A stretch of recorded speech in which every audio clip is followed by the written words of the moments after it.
Hi guys, good morning. Today is Friday and as you can see katatapos lang namin maligo ni CJ dahil nga last day pasok na naman niya ngayong linggo and syempre ang buhay ko ay hatid sundo na naman sa aking anak. Dapat every Friday ang pag nito yung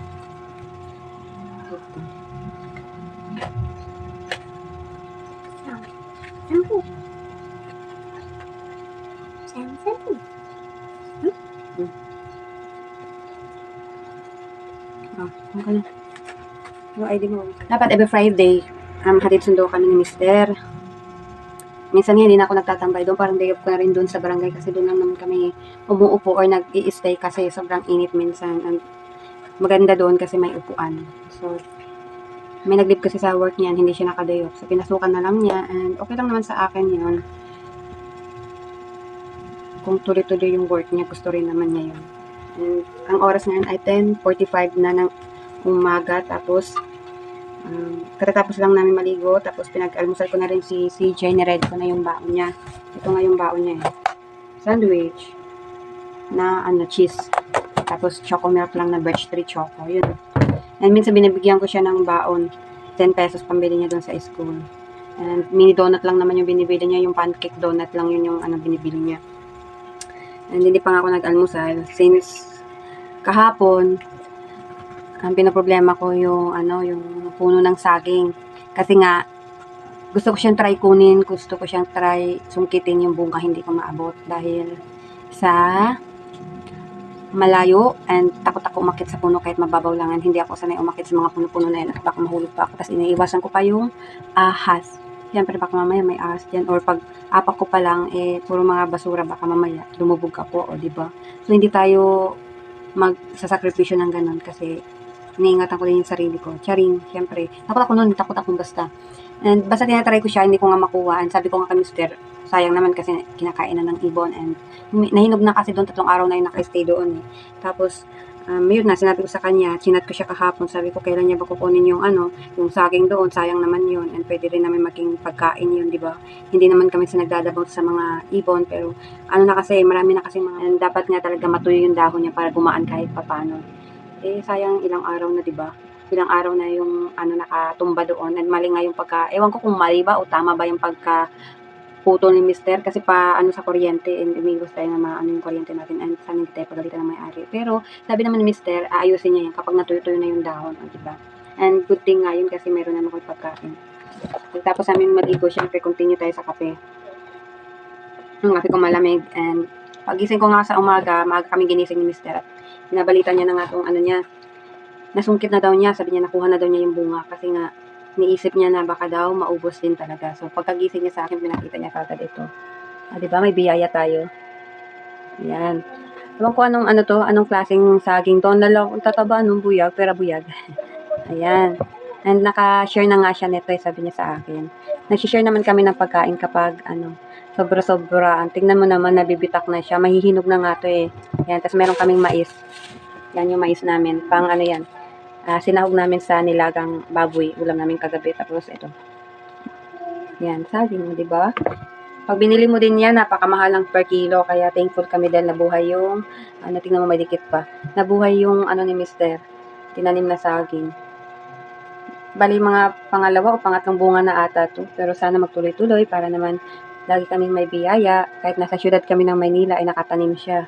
And maganda nga siya kasi maganda yung paghawak niya siguro ng kasi laging nabubuhay yung mga tanim niya. And syempre, dahil hindi ako kumain kaninang umaga, pagising ko, nagpapak lang ako ng mga mais doon sa nilagang ulam namin kagabi. And ito na nga, nagluto nga ako. Nagluto ako syempre. Pa ba? Ito. Tcharan. Yan. Ito yung saging. Diba? Yan. Siyempre, kakain muna tayo bago tayo magtambay doon. And hindi nga kumain ng kanin. Ayaw ko muna ng kanin. Nasanay kasi kami kumain ng kanin sa umaga. Hinog na siya. Luto yan guys. Diba? Napakahinog niya na. Nakala ko, ayan tignan niya siya. Yan. Pagkahilaw, ganyan pa siya. And syempre, ang sarap nito i-partner sa bagoong. Yan! Ang sarap niyan. Ganyang klase ng saging. Yan, kita niyo ba? Ewan ko ang tawag nito sa amin sa probinsya sa Samar. Nakalimutan ko na kasi. And ayun nga, nakaluto nga ako ng bagoong. Konti lang kasi itong naluto kong bagoong. And next time, pag nagluto ako, Mag-share din tayo. Ulit. Akala ko kasi 1 kilo na yun, hindi pala. Share din naman ako niyan. Ayan, oh. Matamis na kasi ito, pwede itong baunin doon sa school. Kasi nagbabaon ako ng pagkain kaysa bumili ako. And yung anak ko nga, binabaunan ko nga yan palagi. Yan.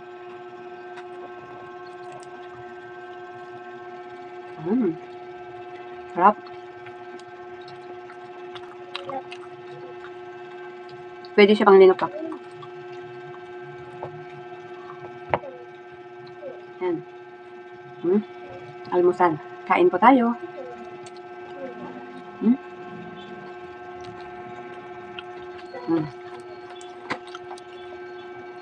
Kasi tapos ko na siya pinakain.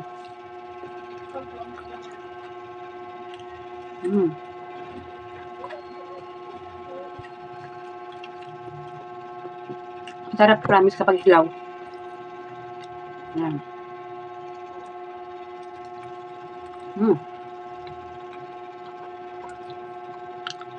Yung bagong na nagawa ko, masarap yung pagkagawa ko kasi manamis-namis siya. Tapos may mga taba-taba pa ng baboy. Yun nga lang, nakailang sili na ako dyan eh. Hindi yung manghang, ewan ko ba? Pero masarap din siya kapag nilagyan mo ng sili. Perfect yan sa mangga. Mga ganitong klaseng pagkain. Namiss ko sa probinsya, grabe.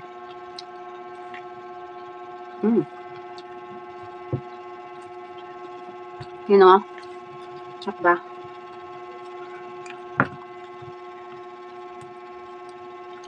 Matigas pa.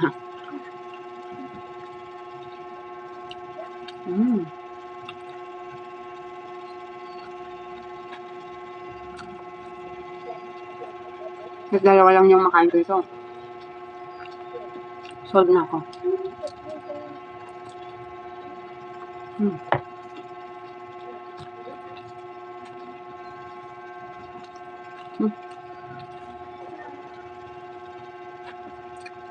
May tawag itong saging sa amin eh. Nung nakaraan kasi na pagbunga nito, may mga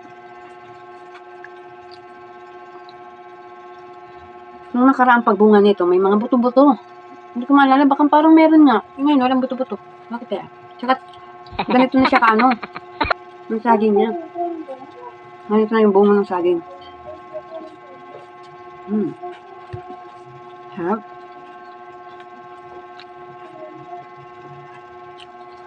Dalawa lang makakain ko nito kasi mamaya pag-uwi ko, may merienda ko din yung dalawa. O, diba?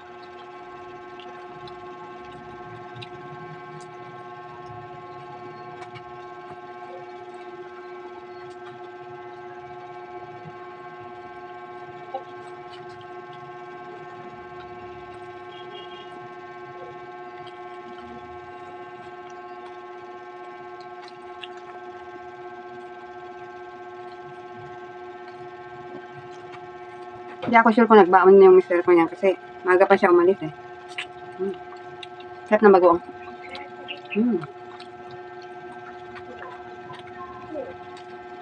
Kahit bagoong ng ulam namin, busog na kami. Ano ka?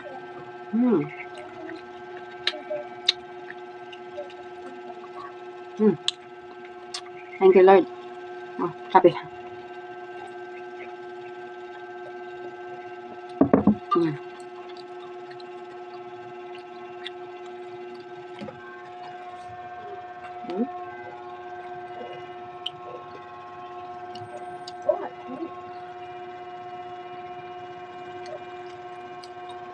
Nga muna kami, pero marami akong hugasin.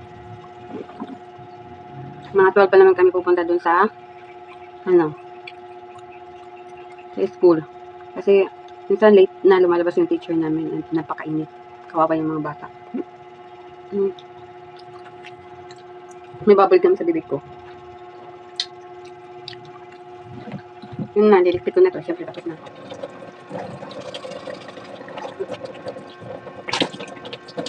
Ayun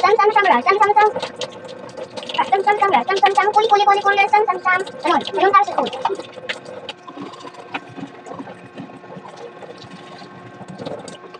Ang lahat? Tapos na. Hindi pa. Tama madali ah. Ako na mag-first mag-start. Meron pa yan first na yun.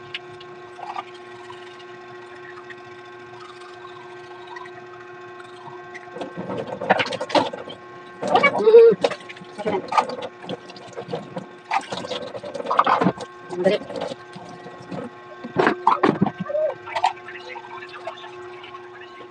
Hindi, just wait.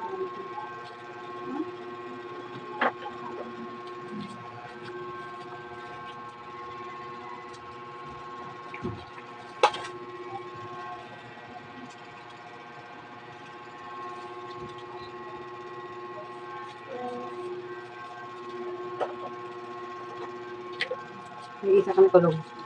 Siyempre, kailangan natin magkulong doon.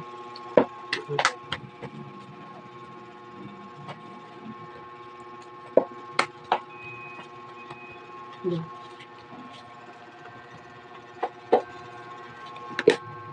Kaya dito, anak. Dali, bitawan mo muna yan. Nagkikita ko lang. Rainbow bread. Ay, balik tayo atin. Tumigil ka muna dyan. Talaga. Ay, di ko. Kung may ginagawa ko sa'yo, mag-antay ka, ha? Isa. Biso? Mag-antay ka. Yan. And ito yung babang ng nanay. Ay, ito yung kulong ng nanay. Ito yung kulong ng anak. Diba? Baka naman. Bango nito nung since dalaga pa ako, itong talaga yung kulong ko.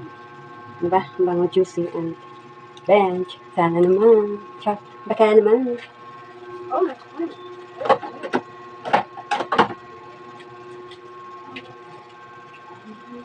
Mommy, I play Rainbow Friends Skating Police.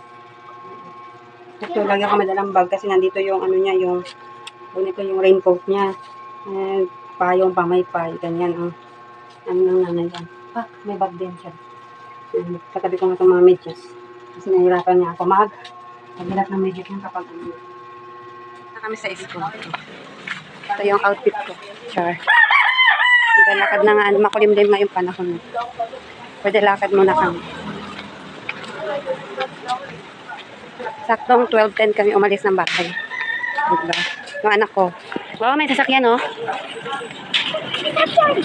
Ayusin mo yung bag mo. Ano ka dito?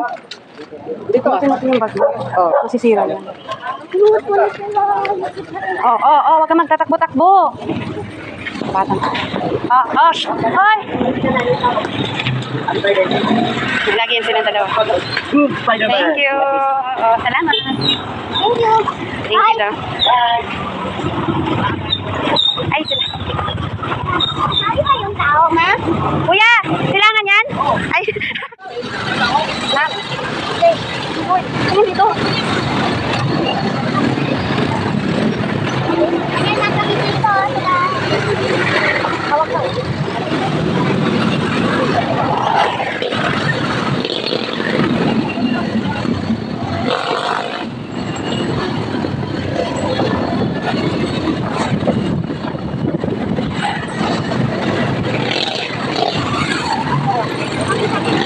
Hawak ka. Sana kami.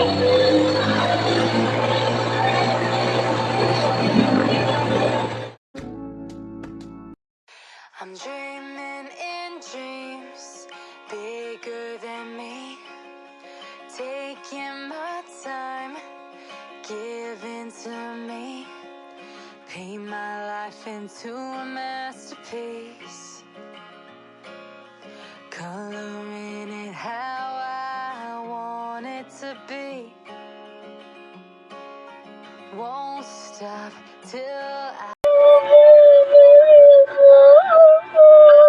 Ano?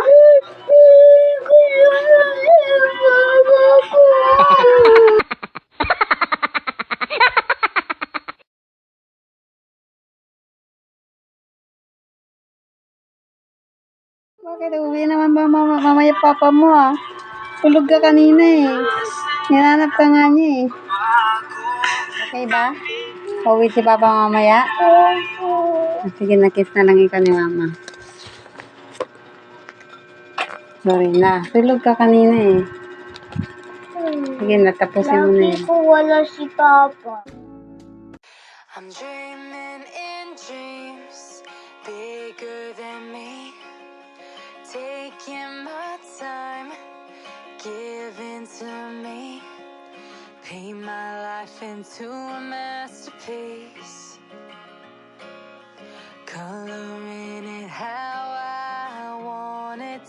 be. Won't stop till I see what I want to see.